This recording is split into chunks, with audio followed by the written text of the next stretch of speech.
Hello, and welcome to our little video presentation today on a new coverage option made available through federal crop insurance called Enhanced Coverage Option, or as we all know, federal crop insurance loves to use acronyms. It's known as ECO, Enhanced Coverage Option. In the past 20 years or so, being involved in federal crop insurance, whenever there was a new program, a new option, a change in policy or procedures, I would like to come around and have breakfast meetings and bring in 6, 8, 10 of my most valued clients, you, to explain the changes. Or sometimes I've had 2 or 3 hour workshops, say at Orleans County Cooperative Extension or Niagara County Cooperative Extension, and maybe bring in 15, 20 people. Due to COVID and the restrictions on social distancing, we are not allowed to do that this spring. So the second best option was to develop this little video explaining this new coverage, and then we are going to email it to you and also make it available on YouTube. So today is Monday, February 8th. It's in the afternoon. I do not know when you're going to watch this video, so I'm going to say good morning, good afternoon, or good evening. The best way to get into a discussion about this new option called Enhanced Coverage Option was to start with the basics. And the basic federal crop insurance program allows a valued client like you to sign up your crop by what county you're growing in. So in my example here, I have a valued client like yourself growing corn in some county in Western New York. The next thing we do is we develop an APH, or what is known as actual production history. Whose actual production history? Your actual production history. That production history is based on a minimum of 4 years of data of your crops, acres grown, and the production off those crops up to a 10-year database. So in my little example here, I have a very valued client growing corn in some county in Western New York who has an APH, actual production history, of 170 bushels per acre. He then chooses a level of coverage to insure his 170 bushels, starting at 50% all the way up to 85% in increments of 5%.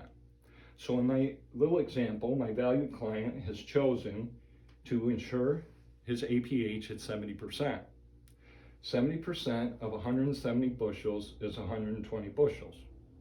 Now, if somebody is out there running their calculator faster than I can speak, the number is actually 119, but I rounded it up to 120 to keep my math simple.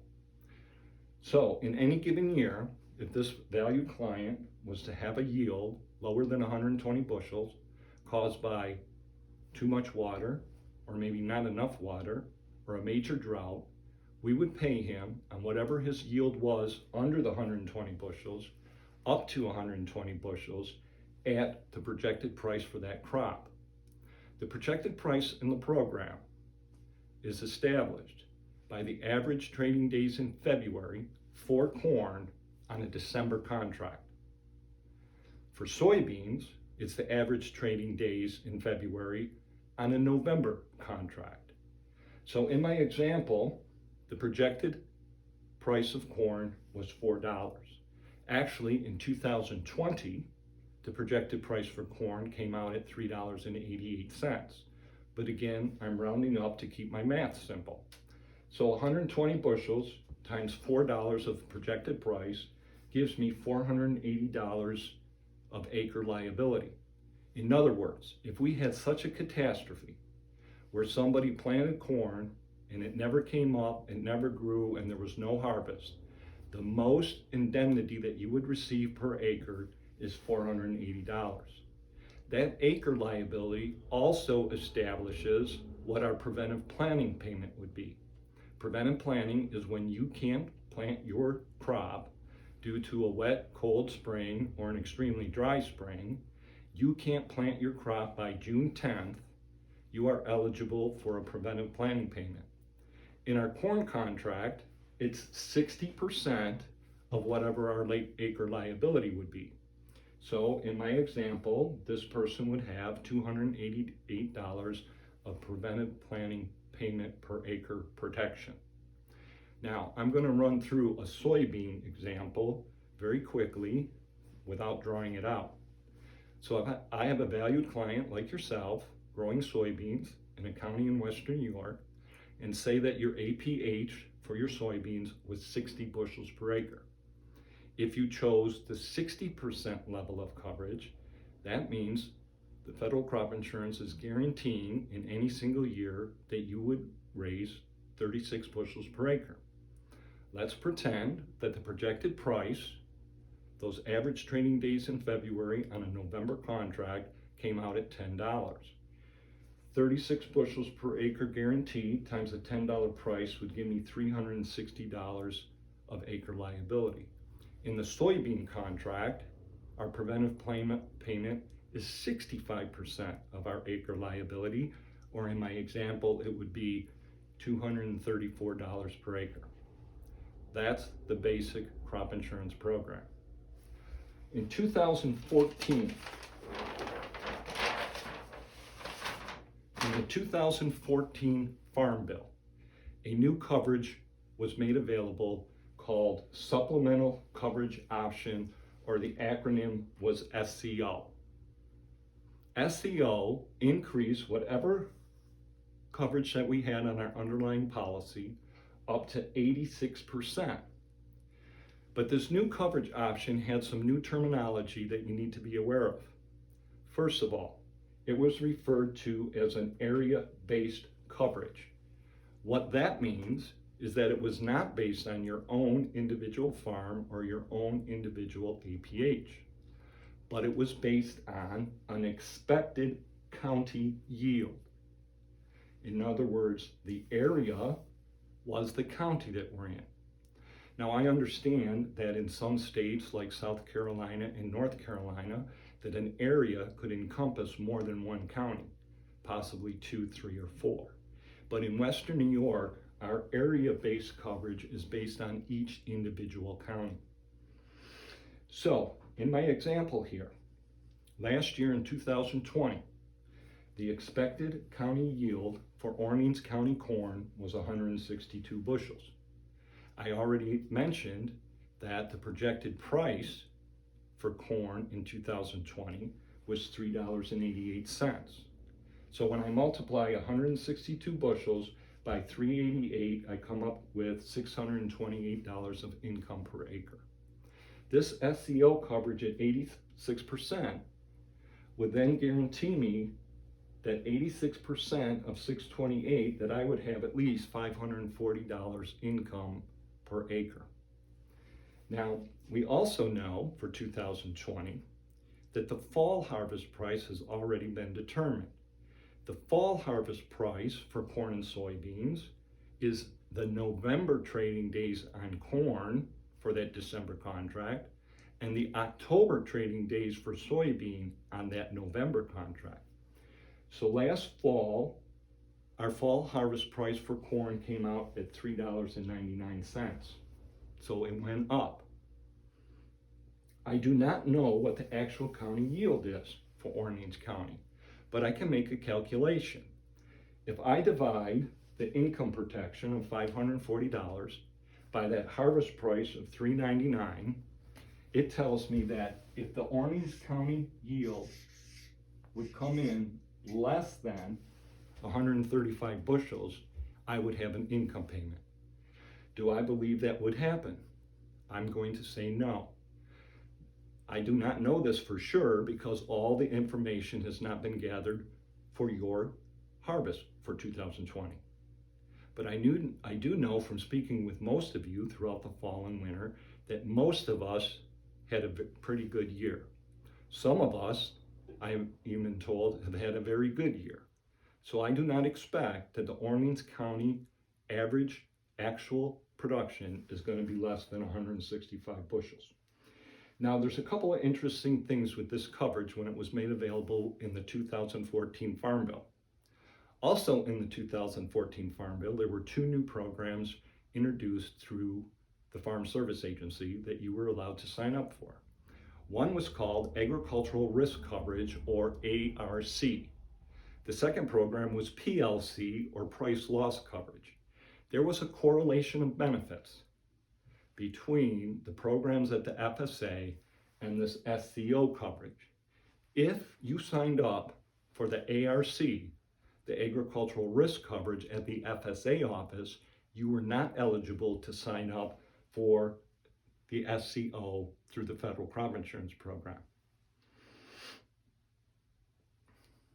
When this coverage was made available, the spring of 2015 and the spring of 2016, we went around and we explained this coverage to all our growers. And we ran premium examples of what it would cost to invest in the SCO coverage. Many times it came out at $8, $9, $10, maybe up to $12 an acre. So many of my growers looked at that and said, would it be a better deal to take that $8, $9, $10, $12 and increase my own coverage on my APH policy? Many growers did that. So if somebody was at 60%, maybe they went to 65, or if they were at 70, they went to 75%. I had absolutely no growers in 2015 or 2016 sign up and add supplemental coverage option to their policy. In 2019 Farm Bill, another coverage option has been added to our policy, this new coverage option called Enhanced Coverage Option, or ECO. What this coverage option does is it increases my income protection up to 95%. It's still an area-wide based coverage based on expected yields, projected price, actual yields for the county, and the harvest price. So doing a back test to 2020, I know that my expected yield for corn in Orleans County was 162 bushels. I know that that projected price that came out based on the average trading days in February was 388. I already know that my income was $628 per acre. This 95% coverage level would then give me income protection of $596. Again, if I take the 596, I divide it by the 399, which was the harvest price for corn in 2020, then I would be in a claim if the county yield came in at less than 150 bushels. Do I think that's going to happen? Again, I don't know for sure because not all the data has been collected. But based on talking with many of my growers this fall and winter, I do not believe the county average is going to come in less than 150 bushels. Now, we did suffer through some drought in 2020. It was very severe, starting up in the northwest corner of Niagara County towards Wilson, and it was through the Route 18 corridor through Niagara County, Orleans County, and even into Monroe County. We do have a handful of claims in those areas based on low yield because of the drought. But do I think that overall the county average would come in less than 150 bushels? I don't think so. Two very interesting things with this new enhanced coverage option. One, there is absolutely no correlation with the FSA programs.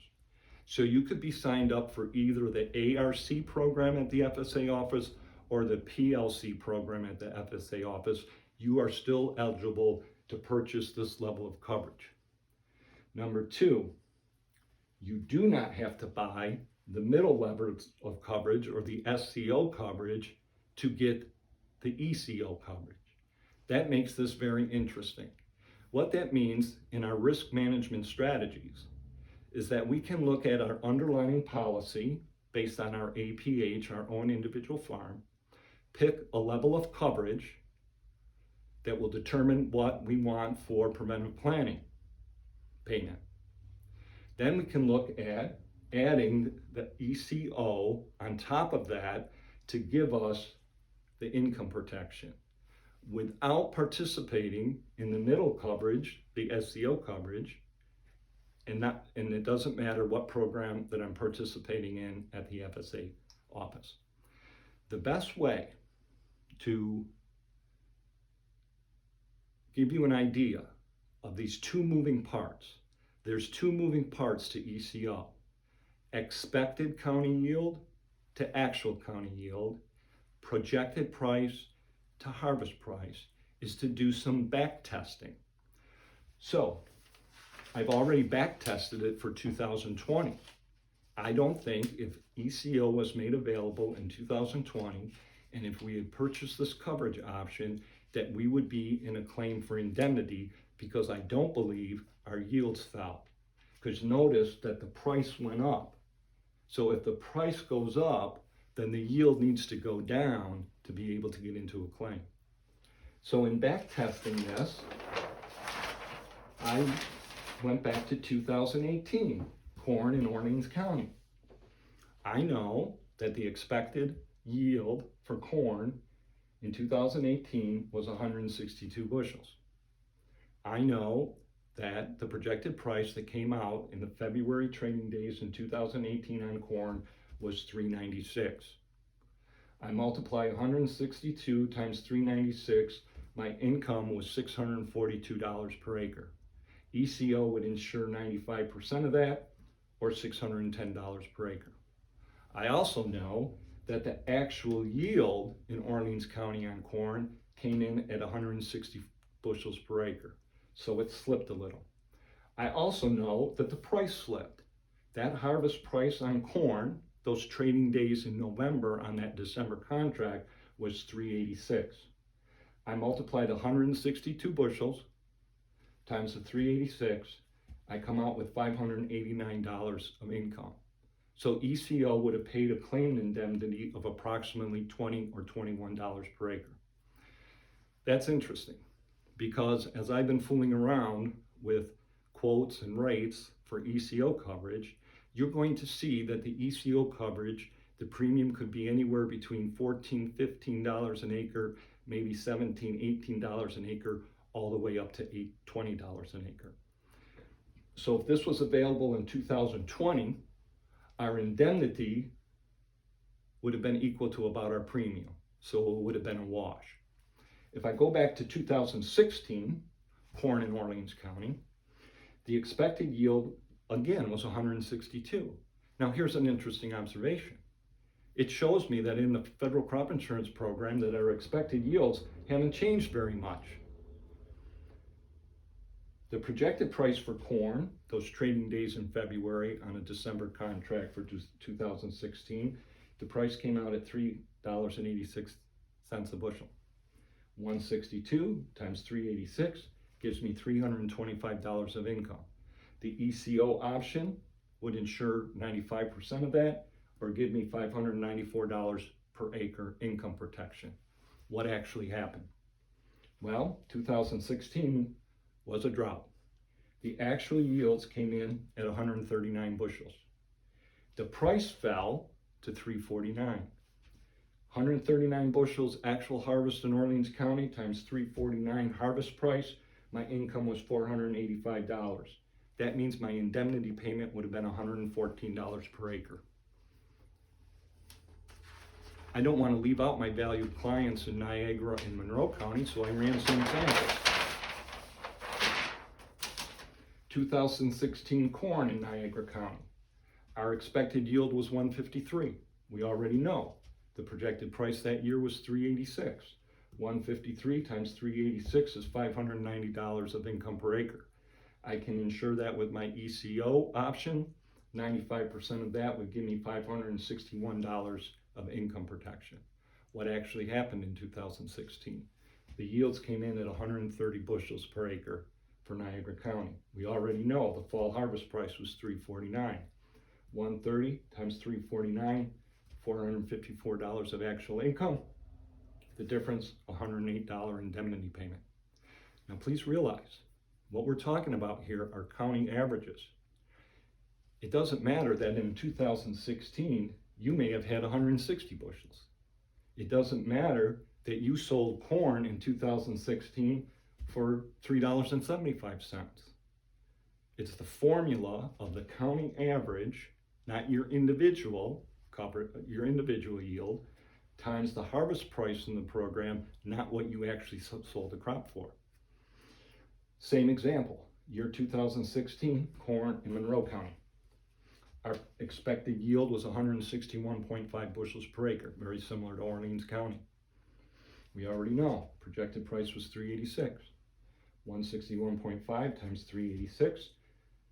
I have an income of $323 per acre. I can insure that at the 95% ECO coverage, so I'm guaranteed $592 per income. What actually happened? The yield, county average for Monroe County in 2016 was 118 bushels per acre. The fall price was $349. 118 times 349 is $412. My indemnity payment would have been $180 per acre. Now, I don't want to leave out my soybean growers, so I ran a few soybean examples.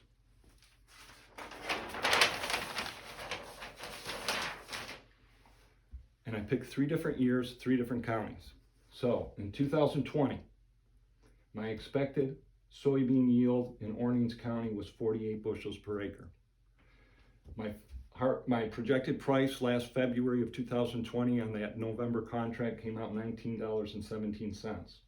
48 times 917 is $440 of income per acre. I can insure that at 95%, or I can guarantee $419 per acre. We know that the harvest price went up. So the average trading days on that November contract in October came out to $10.55. If I divide my $419 income guarantee by 1055, it means the county average has to come in less than 40 bushels per acre to have an indemnity payment. And again, do I think that's going to happen? We don't know. Certainly, soybeans are more susceptible to low yields because of a droughty summer. But again, talking to most of my growers throughout the fall and winter, I've heard of a lot of 50, 55, 60, even 65 bushel soybean yields. So I don't think there would have been an indemnity on soybeans in 2020.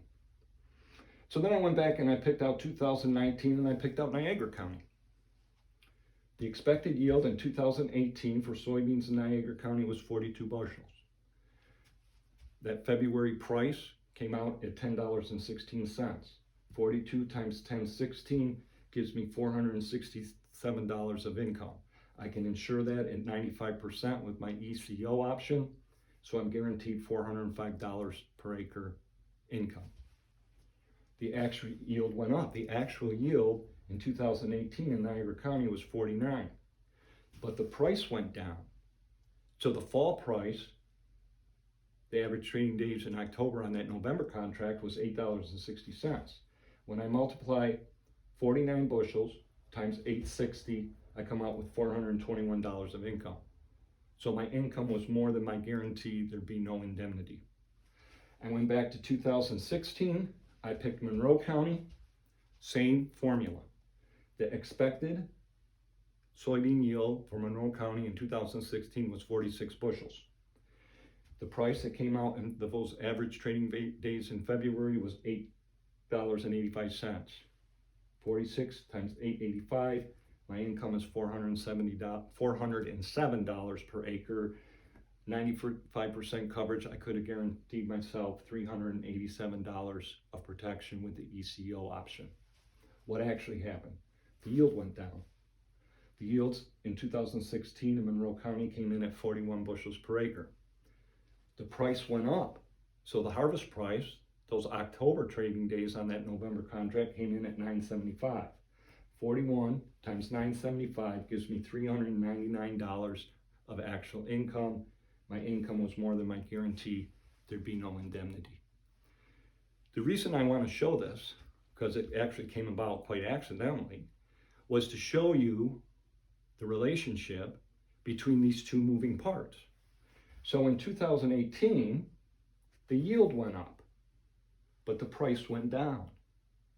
The yield went up enough that even though the price went down, my income was more than my indemnity or my guarantee. The opposite happened in Monroe County in 2016. My yield went down, but the price went up. So the combination, I still had more income than what the policy would have given an income guarantee. Here's the point that I would like you to think about, is where is corn and soybeans going to start this projected price, these average trading days in February, that will start our coverage. Every day I can go into the computer and I can see what the average trading days have been. So when I went in Friday, there was 1 week of February trading. Corn, the average trading days for corn was 455. The average price for soybeans on those 5 trading days was 1155. I do not know where these two numbers are going to come out by the end of the month, but it looks like they're going to come out higher than they have been in the last 4 or 5 years.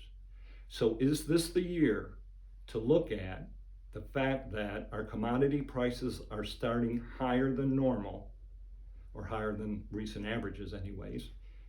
Is this the time to look at extended coverage option and protect my income at that 95% level?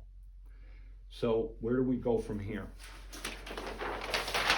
One, I'd like to ask you to review this video again so that we get comfortable with this concept of area-wide coverage. We get comfortable with these two moving parts: projected county yield versus actual county yield, projected price versus harvest price. 2, I will come out and visit with you one-on-one like I always do in the spring. We'll look at your underlying coverage. We will look at what the premium is going to be for 60, 65, 70, 75, 80% coverage. We will calculate, based on that projected price and your level of coverage, what your preventive planning payment would look like. And you will choose what level of coverage you want based on what premium you're willing to invest, based on what preventive planning protection you have. We do that every year. We will collect your harvest production for 2020 for any crops in the program: corn, soybeans, cabbage, potatoes, onions, oats, to update your APH. We will then look at and discuss this ECO as it relates to your individual farm. If someone decides to add the ECO, enhanced coverage option, to their policy, it needs to be done by March 15th. Then we go into the year like normal. You will plant your crop. With corn and soybeans, you have out until June 10th to plant your crop. Sometime from the time you get done planting to July 15th, you have to turn in your acreage report. We take an acreage report very similar to the way the Farm Service Agency takes an acreage report, based on farm serial numbers, tract numbers, field numbers. What did you plant? What day did you plant it? We come back into my office. We process that acreage report, which basically means we're taking the information off the maps and typing it into a computer. When that gets done, you are then mailed a summary of coverage. A summary of coverage is going to show what county you have coverage in. It's going to show the percent of coverage. It's going to show the price that we're insuring those bushels of corn or soybeans for. It's going to show your premium. And it's going to show an administration fee of $30. What you need to realize is that for anyone that adds extended coverage option, that it is a separate line item and it will have its own administration fee. So if this particular individual also signed up for ECO, it's going to have a line showing the county he's in, that he signed up for ECO, what the dollar of coverage is, what your premium is for that coverage. It's going to show an administration fee of $30. The company wanted us to make you aware of that so that when somebody gets their invoice in August, They don't look at their bill and say, why am I paying so many administration fees? So if somebody is farming in 2 different counties and farming both corn and soybeans and is elected to put ECO on over their corn and over their soybeans, they're going to pay an administration fee for County 1 corn, for County 1 ECO, for County 1 soybeans, for County 1 ECO over the soybeans, County 2 corn, County 2 ECO, County 2 soybeans, County 2 ECO. When the summary of coverage comes out, it is not your invoice. It is just showing you a summary of what has been reported. An invoice actually comes out in August, due September 1. If you do not pay your premium in September, this invoice will show. If you do not pay this premium by October 1, please add this interest charge. And interest gets added to unpaid premium the first of every month thereafter. If you don't pay your premium in October, then an interest charge would be added in November, and so forth. In 2019, the whole country suffered through a year of an extremely large amount of preventive planning. In fact, I have read reports that the total amount of acreage not planted in 2019 was anywhere between 19 million acres and 23 million acres. So, because of that, the federal government waived interest for October 1st and November 1st in 2019. I believe it started on December 1st. Last year, because the country was suffering under this COVID, the government again waived interest for September 1, October 1. I believe they even waived it for December 1. But normally, in a normal year, interest is added to unpaid premiums starting October 1st. Even if you're in a claim, if you're in a claim, let's say due to preventive planning, and your plan is to use the indemnity from the PP claim to pay your premium, if that claim does not get settled by October 1st, interest will be added to unpaid premium. Likewise, if you get into a yield claim in the fall for low production, you're allowed to use the indemnity from that claim to pay the premium. However, any interest that becomes due before the claim is settled will have interest added. I do not know what's going to happen in 2021. There is word that the federal government is going to extend this forgiveness because of COVID. But until we see that in writing, please understand how interest works. So in closing, I would like to make a couple of disclaimers. One, Michael Southcott is an insurance agent. He is not an agricultural economic forecaster. Michael Southcott is an insurance agent. He is not an agronomist. Michael Southcott is an insurance agent. He is not a meteorologist. What does that mean? That means that I am here to help you understand the options and the coverages that are available to you through federal crop insurance to build a risk management strategy that best fits your farm. I have no idea what's going to happen between projected prices in February and harvest prices in the fall. I do not know if China is going to keep up with their trade agreements and buy lots of corn and soybeans. I do not know what our growing regions around the world will look like, how many soybeans will come out of South America or out of Russia. I do not know what our weather patterns will be like for 2021, if we're going to have a wet, cold spring and lots of preventive planting, or if we'll have a dry, long summer and have low yields. All I can do is demonstrate to you and give you examples of how your APH program works for your individual farm and how area-wide base coverage can work to give you income protection. So, the second disclaimer is the Federal Crop Insurance Program, the Southcott Agency, and Mike Southcott do not discriminate. We do not discriminate based on race, creed, color. We do not discriminate based on religious preferences. We do not discriminate based on economic situations or political affiliations. Federal crop insurance is available to all who qualify to purchase it and who want to purchase it. So in signing off, I wish you a very belated Happy New Year. I pray and hope that we all have a happy, prosperous, and safe New Year. May you, your family, and your employees stay safe. I will be talking to all of you on an individual basis very soon. Thank you.